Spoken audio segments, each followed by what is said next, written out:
Swala la ukosefu wa ajira miongoni mwa vijana nchini limekuwa la kuzungumziwa kila uchao. Jambo hilo limewafanya vijana kujitokeza kwa wingi angalau kujaribu bahati yao. Hii ni kwa kushiriki kwenye zoezi la kuwasaka maaskari jela wapya.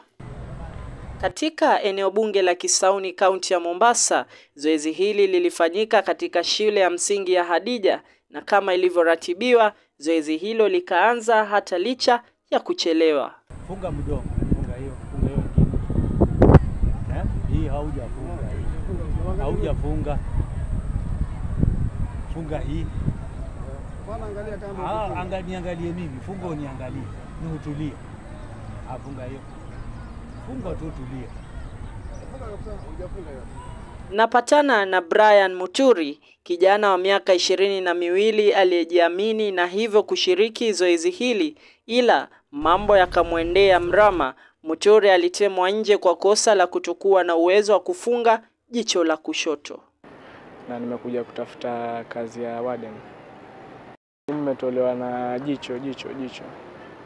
jicho la upande wa left, nafaa uwe unaweza kufunga. Mbali na Brian, napatana na Hussein akiwa na matarajio ya kuchaguliwa alipofika pale, ila na pia hakufua dafu. Nimekuja hapa leo siku ya recruitment kama ilivyokuwa inatangazwa, katika kuja kujaribu bahati.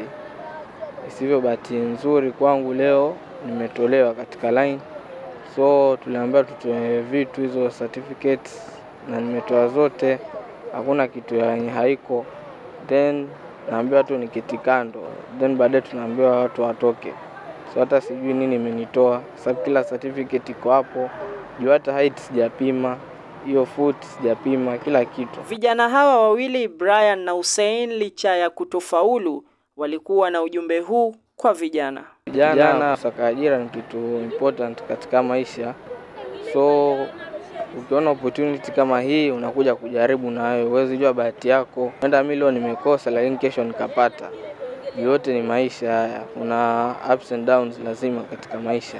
Sasa hivi kupata ajira ni ngumu sasa kwa vijana. Ndiposa kutokea jambo kama hili, vijana wanajitokeza kwa wengi.